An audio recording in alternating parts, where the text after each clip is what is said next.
On this episode of the Highlander Podcast, we continue our History of Gear series talking about the founding and legacy of Holubar.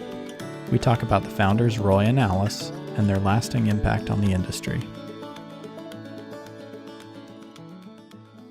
This is Chase Anderson. Today, joining me again, Bruce Johnson of the History of Gear Project as a part of our History of Gear series that we've been putting together.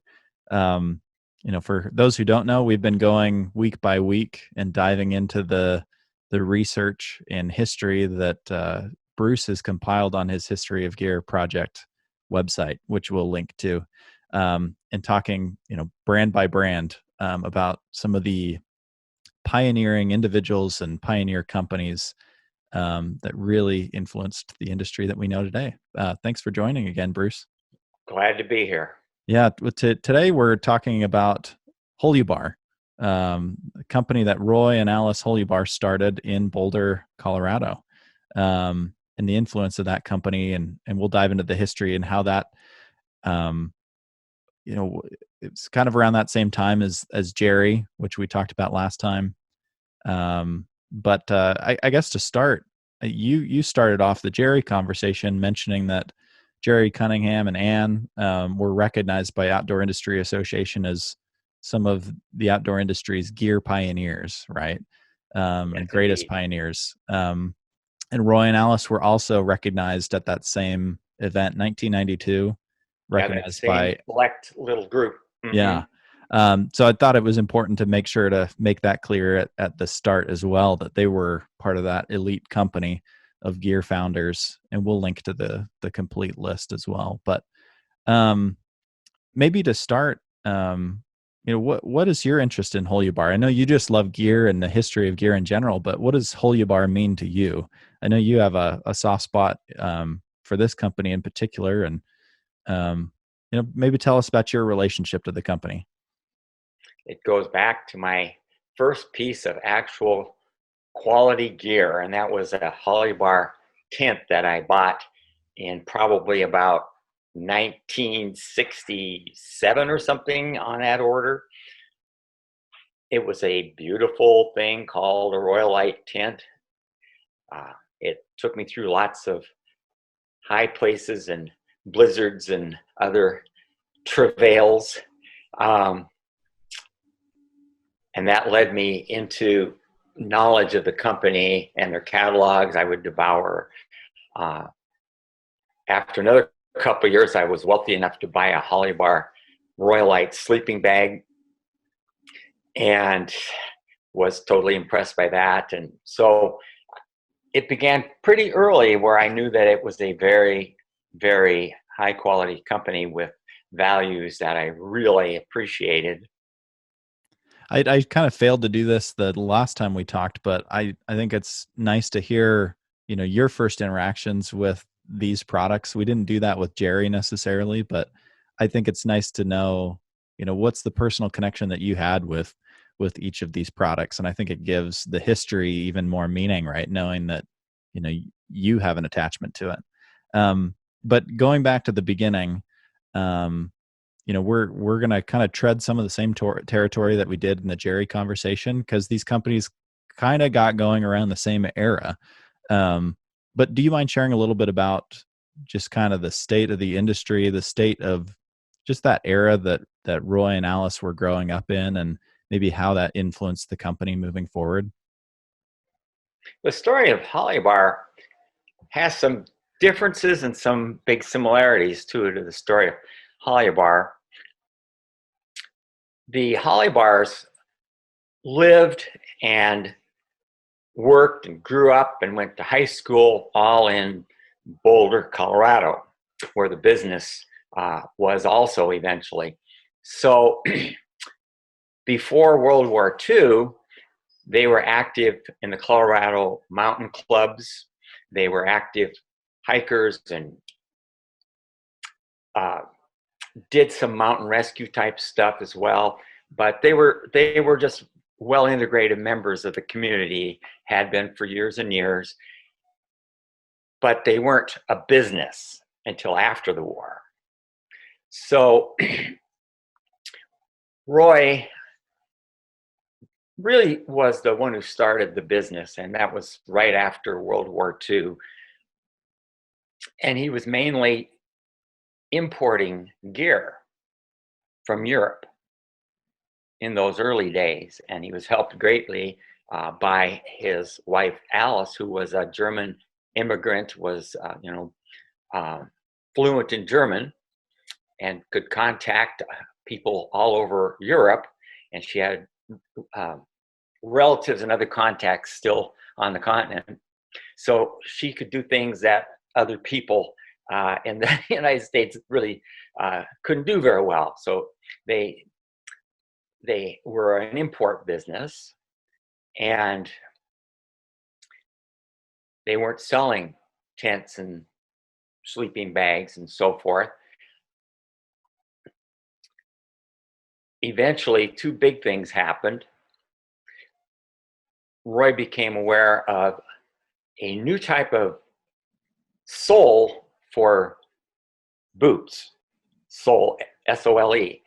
And it was called Bramani. It was from Italy. At the time, if you were a climber, you used these boots with these tricony nails in them, which were kind of like a mini crampon almost. And they were not very good on rocky surfaces, only on treacherous surfaces that might have ice. So he brought these things in and began to offer a resole business. Send your boots in and we'll put this new type of sole on them. $5. Those soles eventually became what we now call Vibram soles. Yeah. And his efforts led to Goodyear Rubber beginning to make those soles here. Right. So that was a big thing he did. And he also then, in that same time period, late 40s, had a local blacksmith friend of theirs, Bob Bruning, who he commissioned to start cranking out things like pitons. And what some might say was the first widely available rock hammer, long before Chenard brought out his. So that's kind of how the whole thing got started there. Right. Boulder was just kind of so many ideas were incubated at this time, and there's so many common threads that we'll get into, but it's interesting. You mentioned Bob Bruni in the last conversation. Jerry helped them make a lot of their hardware. So many common threads and recurring names that we'll get into throughout these conversations. Right. Yes. I made the implicit distinction, really, that the Haribars were natives to Boulder and had these many, many contacts and this standing in the community. Jerry Cunningham and his wife, Ann, were outsiders. Right. They were complete outsiders. They moved into the mountains high up above Boulder, bought some land, and had this great dream they were going to start an outdoor gear business that could sustain them and their family. What a crazy idea. Well, the Holibars caught wind of these two people because Jerry had written them, "Hey, I want to start a gear company. I'm coming on out." So at that point, actually, Holibar hadn't gotten a business license yet either.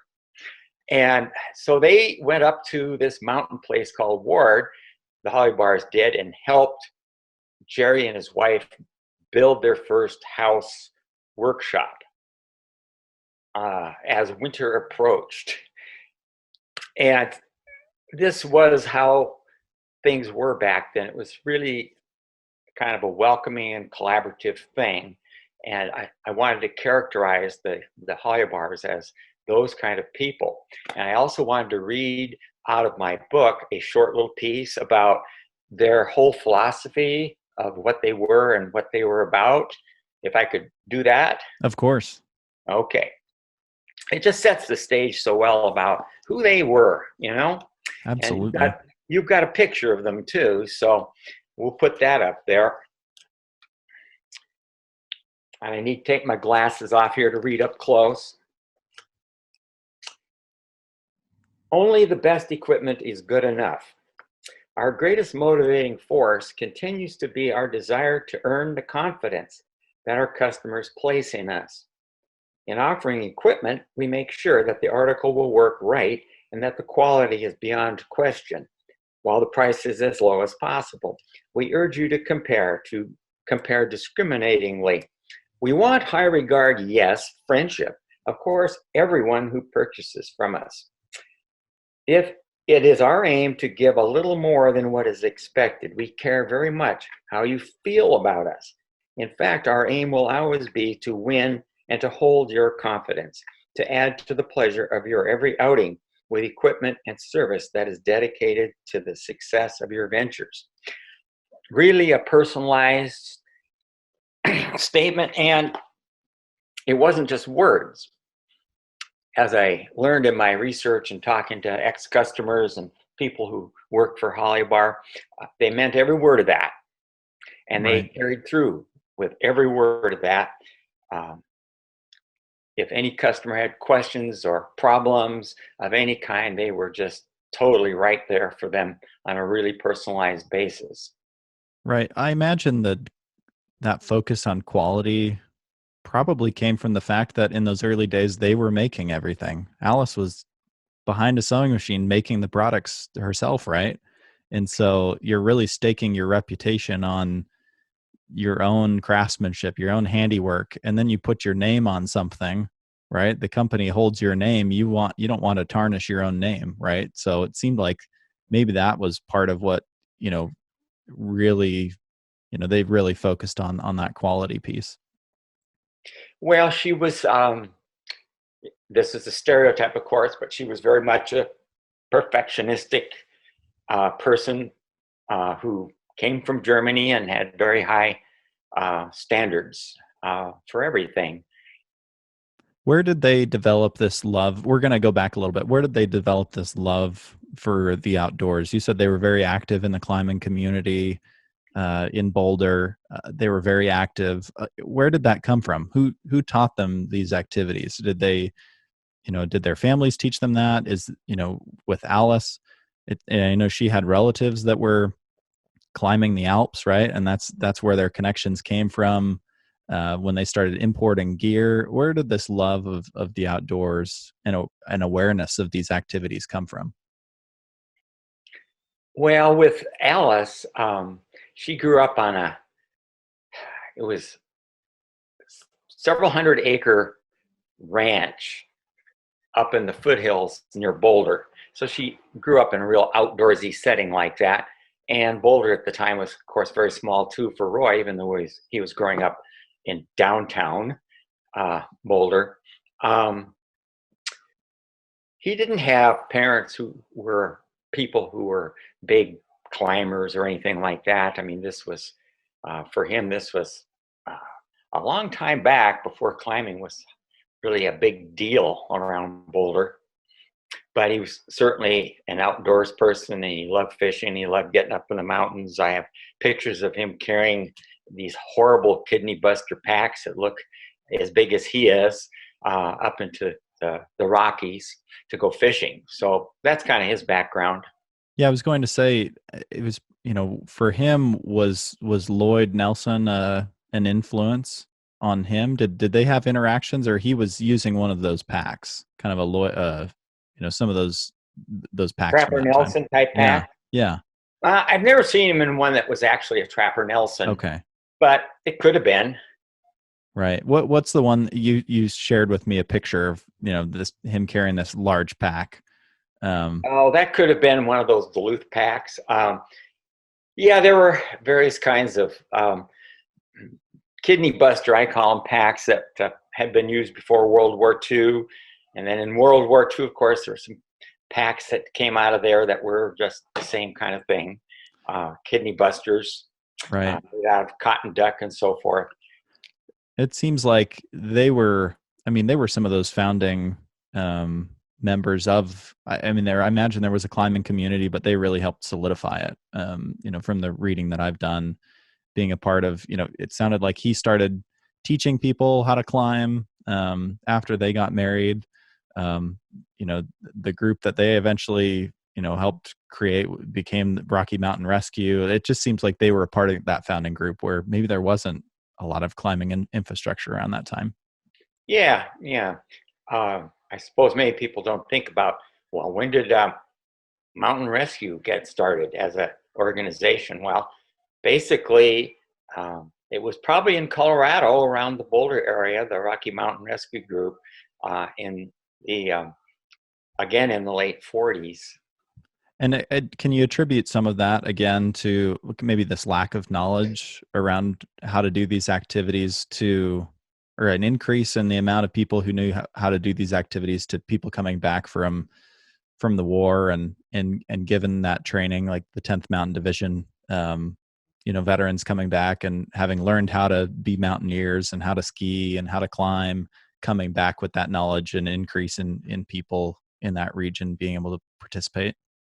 I would have to say definitely so. Yeah. Yeah, that Camp Hale thing and the 10th Mountain people, not only coming back to Colorado where maybe they had grown up, but outsiders from other parts of the U.S. flocking there too because they'd heard about it. Right. So kind of going back to their personal history, Roy and Alice got married in 1937. They went to CU together. He eventually went back there to teach math. It looks like he was teaching at the His university. career being a math teacher, Right. yeah, at Colorado University there. So was the company? Would you say the company was kind of an accident, or was that the plan? Did they want to start a company? Oh no, they took out a business license in Right. 1947, and that was their idea. Although, as I indicated, it was primarily Roy's idea at first. It wasn't until the early 50s that Alice really kind of got turned on and turned into this incredible designer of equipment, especially things like sleeping bags and down garments. Right. So And of around course, sewing. Yeah. So 1947, they start importing through her relationships and where all the good gear was, right? In Europe. Much longer history of gear over in Europe than here. But it's interesting timing. 1938, you've got Lloyd and Mary Anderson in Seattle doing kind of the same thing, right? Starting REI by importing ice axes. And 10 years later, Holubar starts doing that same thing. So it's interesting. Each region, you kind of have people who are getting this idea of, oh, we don't have good stuff here, but Europe's got it. So how do we bring some of that over here? And we all know people who want to buy it. So maybe we can bring it over and sell it to our friends.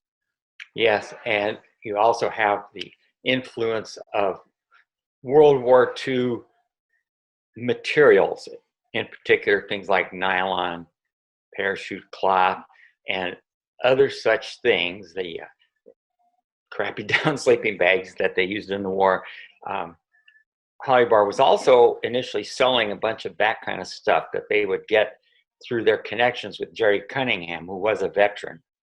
Roy wasn't a veteran, so he couldn't truck on down to Denver and get a bunch of war surplus stuff. Right. So that's kind of how that worked. Yeah. So it's interesting that early days it was importing and selling products, sending out postcards and they didn't have catalogs yet, but sending out postcards, advertising products. What were some of those first products that they were advertising, they were importing? Well, just what you'd think, climbing oriented objects and Yeah. By about 1950, they had tuned themselves into a down Parka, a really serious heavy down Parka by Lionel Terray, the French climber. And they were importing that before they started making their own.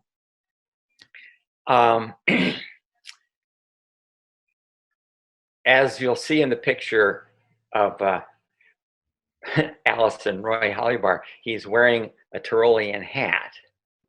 So their catalogs were always selling various versions of Tarouillean hats and all the little pins that go into a Tarouillean hat.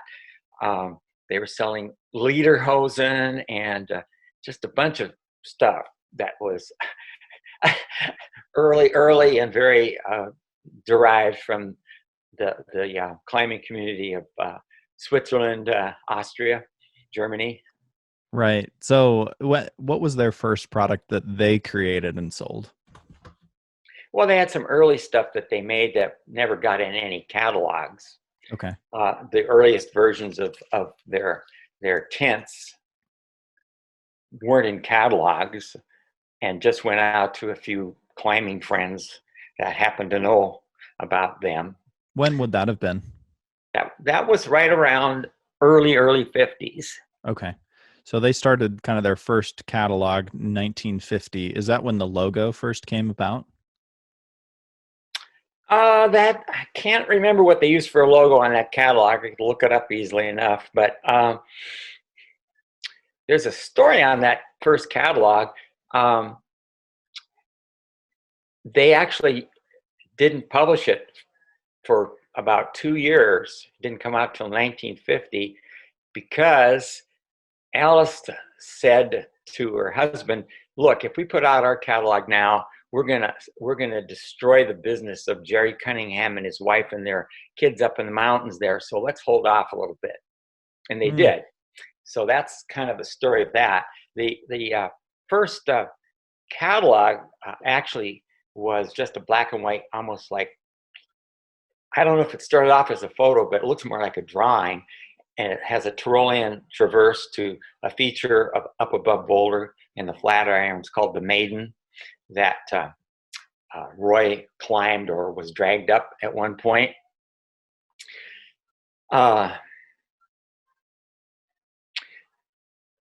Their logo was pretty developed by the mid-50s when they started putting out actual gear of their own. Right. Did it go through some different iterations over time? Yeah, all of them did. Yeah, one of their early ones really looked a lot like Jerry's. It had a mountain peak and a climber superimposed against that peak, pretty much like Jerry's. Yeah, it's interesting the similarities in just like the region, the products, just their stories are, like you said, so similar, but also different in a lot of ways. So the kind of informally they were selling tents. I guess what was their first product that they really launched with in their own catalogs that they put their name on? Well, they came out almost simultaneously, really, with sleeping bags of Alice's design and the first mountain parka, shell garment mountain parka. What were people using before the mountain parka? People were using, you've seen pictures maybe of polar explorers and these things made out of ventile cotton, like a pullover anorak and things like that. Yeah, there really wasn't much what we would call good gear in those very early days. Where do you feel like she got the inspiration to make better products like this? And we'll get to this in a little bit as well, but a lot of their products were like performance level, right? I mean, some of these things went out on expeditions, and where did she gain this knowledge of performance? Alice Holubar was a lot like Jerry Cunningham. She was just an extremely creative person, an inventor. She analyzed the needs. She tore apart products, old stuff, and thought of using new materials and experimented with things like parachute cloth for baffles inside of sleeping bags.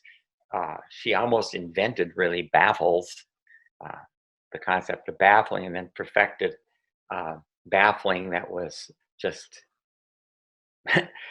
out of this world. I could get into technical details. A lot of those kind of things are in my book. But let me point this camera a little bit this way for a minute. I have behind me on that chair, that's a 1964 Haribar Royalite Expedition bag that I have. And 55 years old, it's got 9 inches aloft still. It's totally good to 20, 30 below zero if you wanted to take it there. It's wonderful and soft and comfy. Doesn't have any cold spots. The quality that she built into things, the baffles don't rip out because they aren't just serged or even hot cut. They're actually rolled seams and parachute cloth, not just mosquito netting. Anyway, I could get technical, but I really probably shouldn't for this. No, that's great. Where was a lot of that being made? She handmade a lot of things, but at some point, did they start to set up manufacturing nearby? That really did not happen until she passed away early because of a breast cancer situation. And before she went, she and her husband decided to sell the company. And they looked around and they found this enterprising young graduate, business school graduate from Denver named Jim Cack, and sold it to him. Oh, wow. So and that worked out really, really well. Okay. So really up until then, she was sewing everything? No, Okay. she had a couple, call them seamstresses, if you will, I suppose. One of them was a designer in her own right, Janet Folden.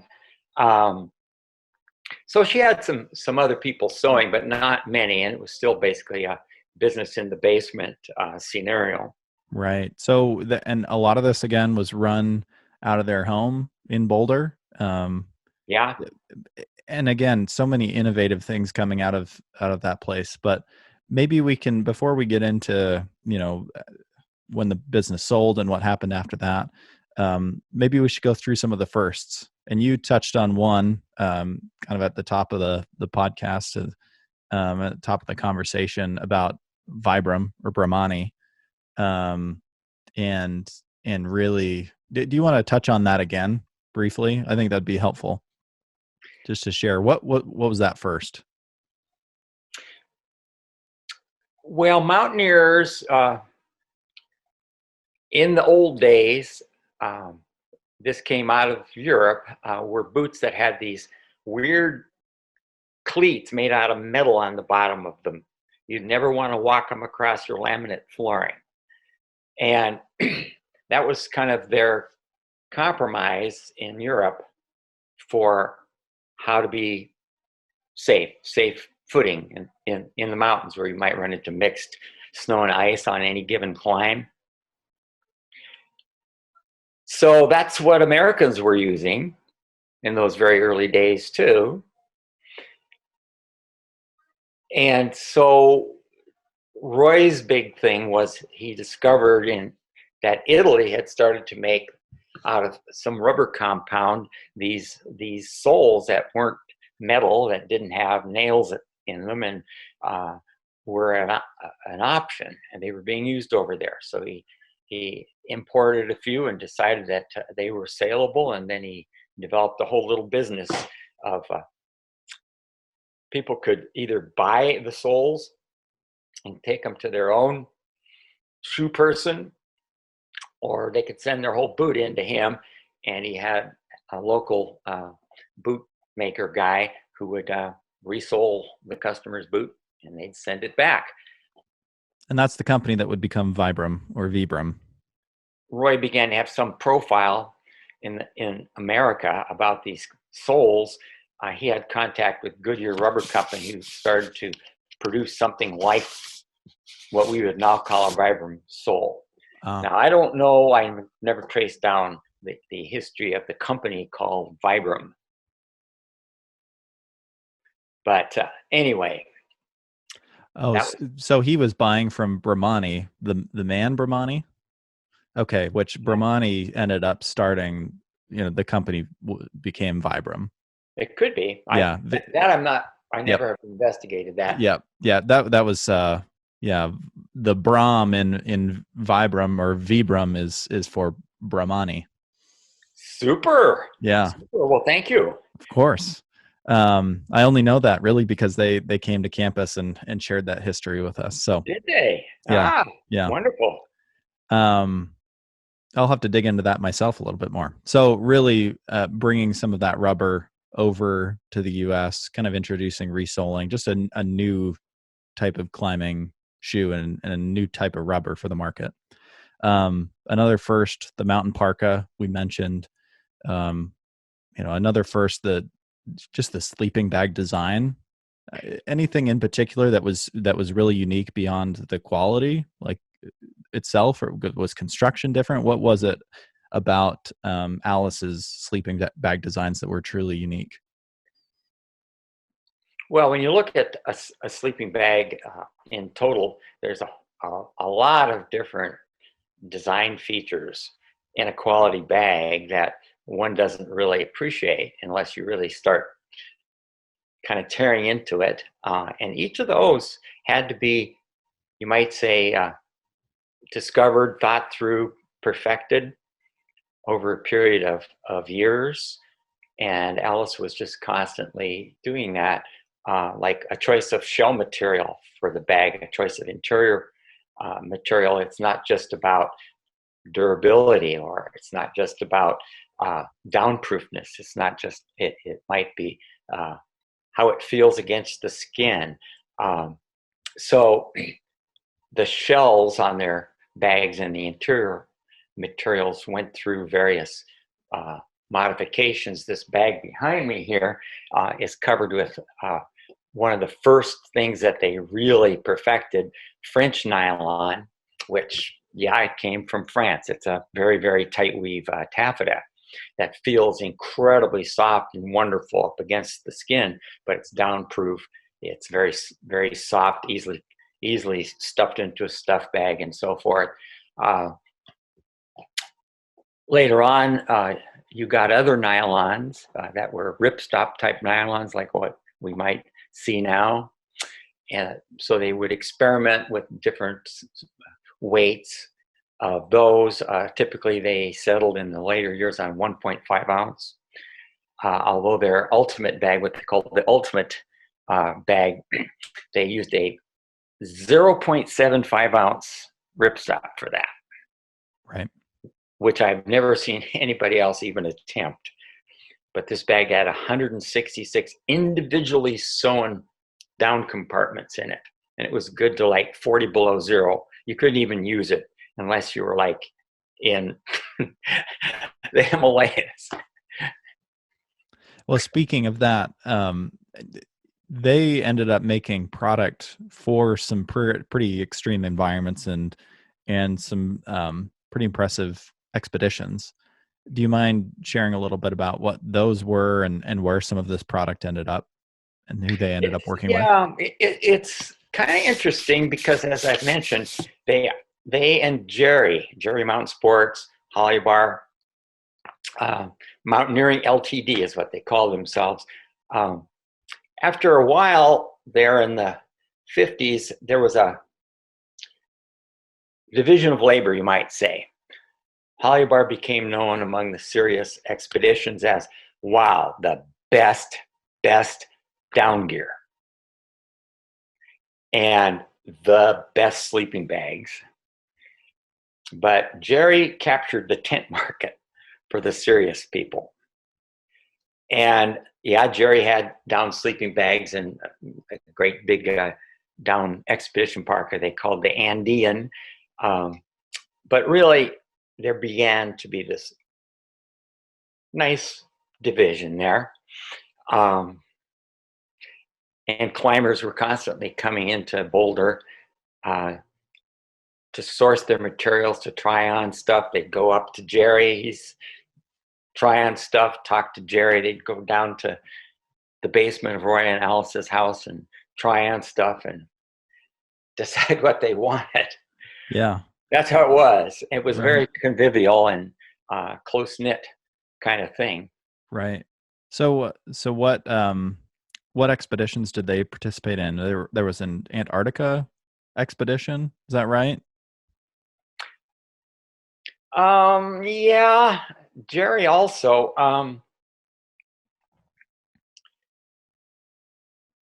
Holubar, Holubar and Jerry both had a lot of gear on the famous First Americans on Mount Everest expedition. Right. Yeah, I actually have a picture of a Jerry tent set up in a Tibetan field with the mountains off in the distance and Buddhist temple in the foreground. Yeah, the actual expeditions. I have a few of those listed in my book. I can't remember what they are off the top of my head. Yeah, I read the one I think listed on your website. There was an Antarctic expedition, and they needed 150 sleeping bags. They needed tents, they needed crampons, ropes, and it was all in a matter of weeks. They needed a lot of this stuff, is from what I Yeah, read. I can't imagine Alice. Maybe she had stuff on hand already, but man, to be able to crank out that many bags in a short amount of time. she had at least two other sewers Yeah. who were just superb. So that's how they got those out. I would be remiss not to mention 1959 Moscow. Um, there was a big deal that happened in 1959 when there was some kind of trade deal going on between the Russia at the time and the U.S. And they wanted an exhibition in Moscow of the best American products in a number of categories. Haribar was selected, and so there was a big event, and a bunch of their main gear, like the sleeping bags, went on over to Moscow, and the Boulder newspaper was documenting that. I have a few pictures from that time. But it was a piece of big exposure that Holibar got that helped to really make its name become bigger and bigger. Right. I was going to say throughout this time, and up until 1968, when they decided to sell the company, or around that time, what was their response to the company? How aware was the public, or at least the outdoor industry? How aware were they in the Holy bars and what they were doing? I have a humorous quote in the book from Abercrombie and Fitch, dating from, I'd have to look in the book, but let's just say it was around 1958 or something, and it's one of these real tongue-in-cheek, left-handed almost compliments, saying, "Well, we've noticed that you finally you've got some pretty good gear now." So they were getting noticed by some of the big names at the time. By that time, That's interesting. but for a long time, it was just really a sort of a hardcore cadre of climbers and all their friends and buddies. Right. Getting the word out. Right. Not mass appeal yet. Correct. And then that kind of leads to so Alice getting diagnosed with breast cancer, passing away in 1968. During that, prior to her passing, it sounds like Roy and Alice were having conversations about selling, and then sold to this individual. Who's that again? Jim Cack. Jim Cack.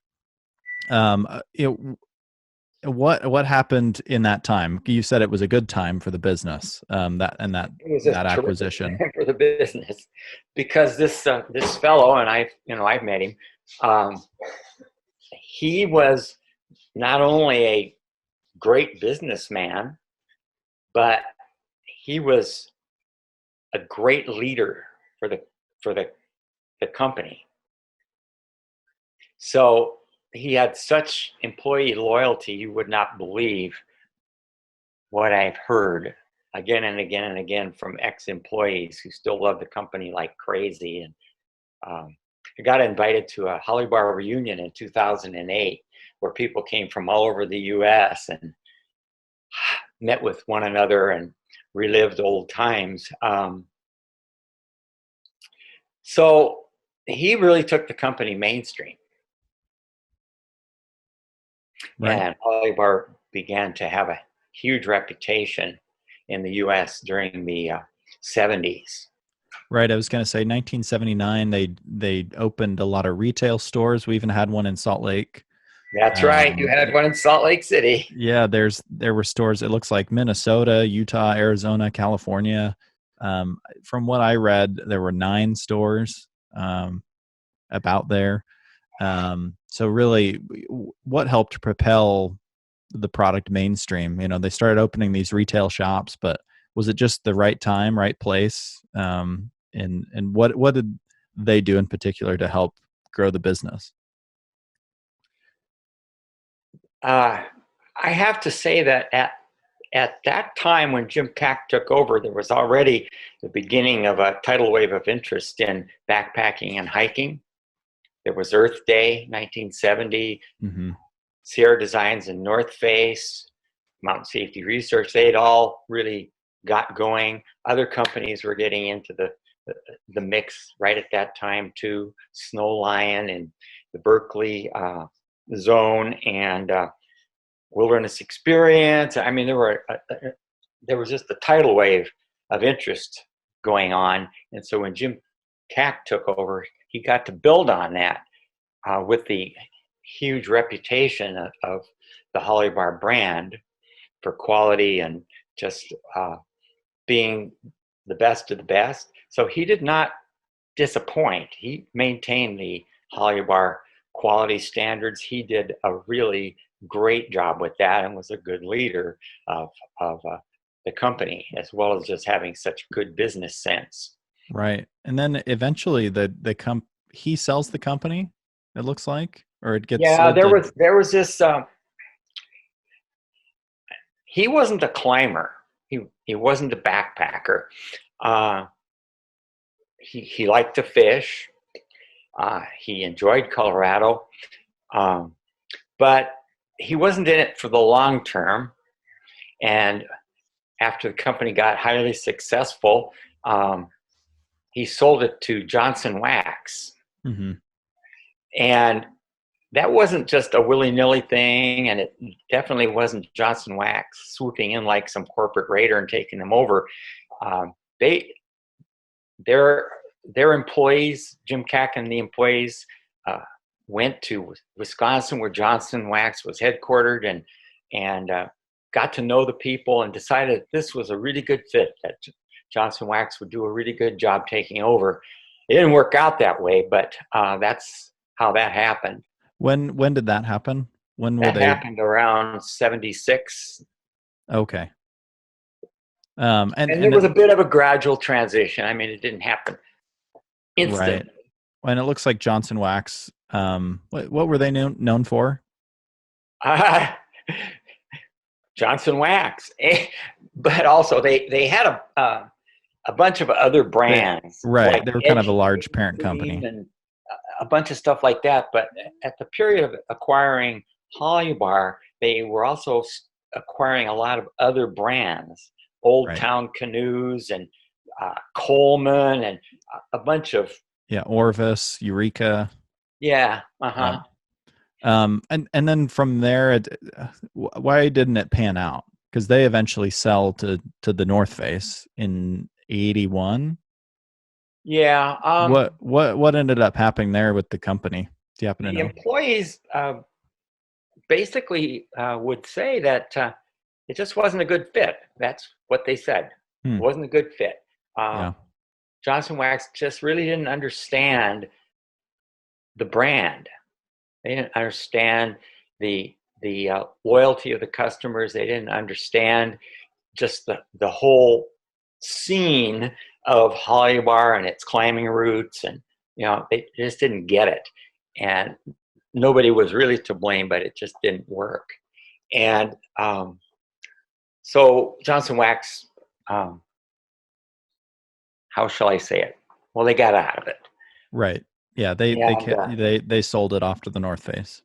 yeah, We touched on this in our Jerry conversation, but there's kind of this history of some of these really authentic brands.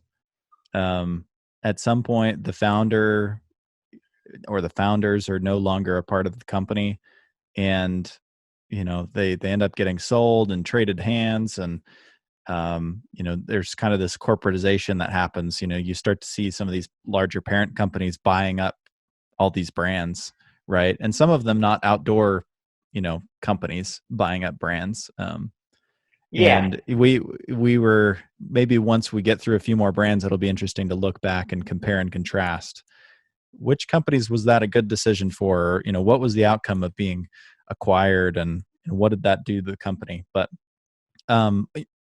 what was the backstory behind the North Face acquisition? It sounds like Johnson Wax just wanted to get out of it. What was the North Face interested in?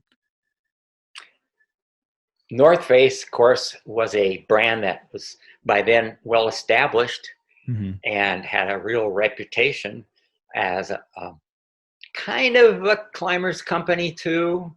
At least they supplied expeditions, right? And so Haribar seemed to them a really good fit, and here it was being put out on the market. Oh my God!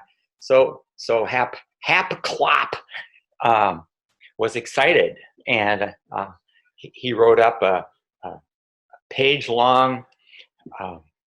Here's what we've done, and it sent out to all the interested parties within North Face. Here's what we've done. It's a wonderful opportunity, and we'll be doing this with the stores, the various chain of stores, and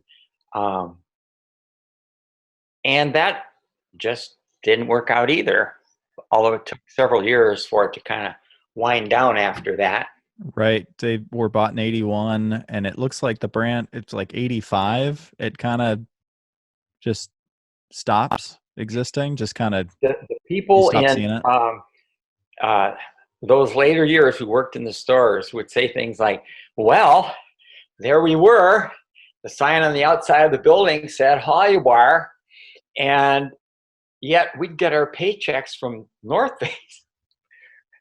And we would have more and more products from North Face in our Holibar store, and very few products that had a Holibar label on them, Right. mostly new old stock.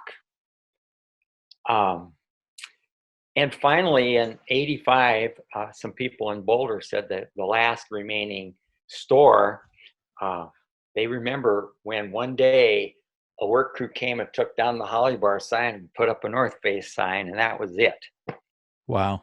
And then the brand went into hibernation for decades. North Face had it, but wasn't using it. Right. So North Face still owned it, right? Yes. And we'll talk about where the brand's at right now. But I should mention, so 92, Roy passes away. Was he able to attend that OIA event where they recognized the pioneers of the industry, or had he passed away before that? Yeah, he just missed it. Oh, really? Just barely? Yeah. Wow. Plus, he was pretty sick there in those final couple years. Did he stay in Boulder that whole time? Yeah, he remarried and lived there. Back in the 70s, he would drop by the store now and then, and people would welcome him. Right. Oh, that's great. So really the brand 1985 kind of went into hibernation, and recently it's woken up. It's come back in a way. When did that happen? Well, the story really begins with a guy from Italy contacting me about, God, it must be about 10 years ago now, saying, I have this clothing company in Italy, and I'm interested in acquiring a quality vintage brand. Do you have any ideas? Because you're the expert, Bruce. So I did a bunch of research, and in my estimation, Holibar would be a really good brand for them to acquire. And I knew where it had gone. So eventually, they got together with the North Face attorneys and they worked out the deal. Right. Oh, that's interesting. So that was about 10 years ago, and Roughly, yeah. the brand officially relaunched was pretty recently. Was the last couple of years? When did they really relaunch? No, it's they've been making product and selling it in Europe for quite a few years now. Okay. Yeah, and also for at least 5 years now in Japan. Right. So they're back. They've made several attempts to get themselves started in the U.S. and Canada, and most recently, I think they've got a firm foothold now. Right. Based in New York City. Right. Yeah. And seems like they're really kind of focused on quality, high end, kind of positioning them that way. And I think that's great. Like they want to honor the heritage as a quality brand. I'd love to hear what your thoughts on. We talked a little bit about this regarding Jerry and some of these brand revivals, but what do you think that they're doing right? Reviving this brand. I think they're producing quality products. They have decided on what their niche is, and it isn't trying to make backpacks or tents or sleeping bags. It's making garments, and they have quite the crew of designers out there, especially now that they're here in the U.S. They've got a very wide lineup of different styles of they're all garments, although most recently they've started having some things that are I'm glad to see, like t-shirts and hats, things that are actually quite inexpensive that anybody can have. Right.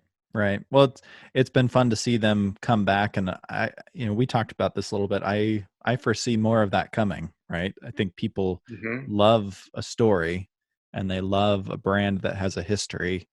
And so I foresee more of that happening. There's just an interest in this history, and I know you've had a few questions around brands that you think would be good to revive. But I guess to kind of wrap up, what do you want to leave listeners with? What do you feel like the lasting impacts of Holubar, Roy, and Alice are on the industry?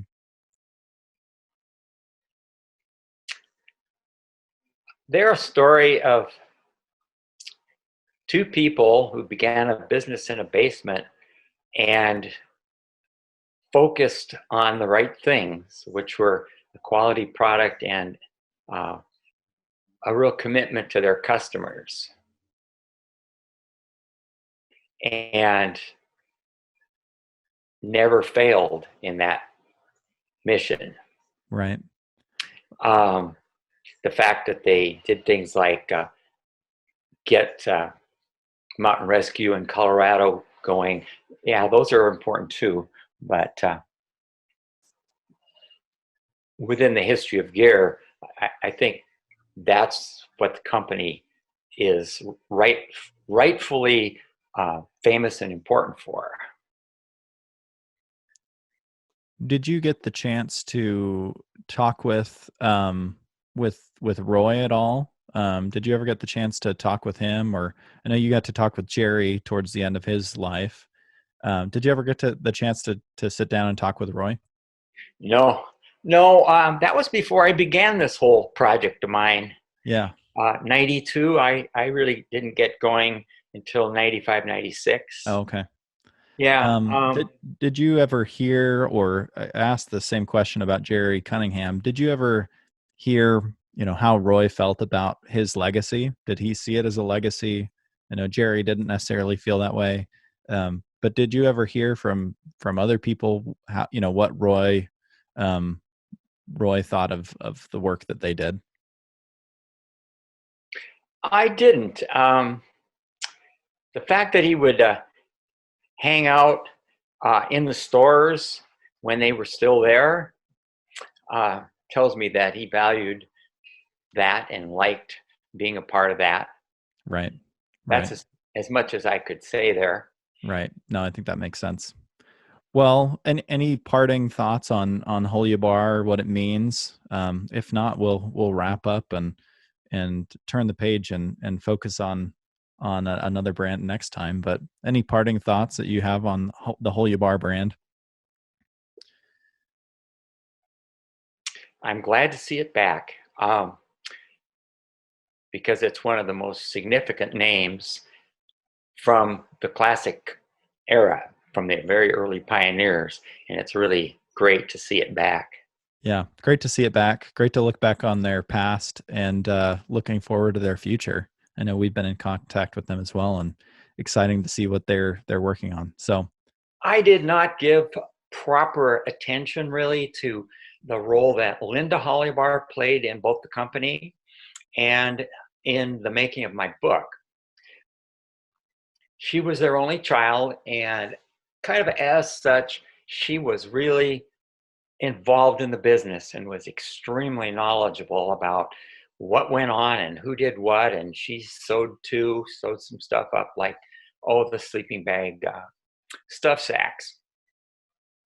So when I tried to develop my biography pieces on who Roy was and who Alice was, I could not have done it without her. She was just an absolute fountain of knowledge and was very exacting that I get all the details right, which you will see in the book.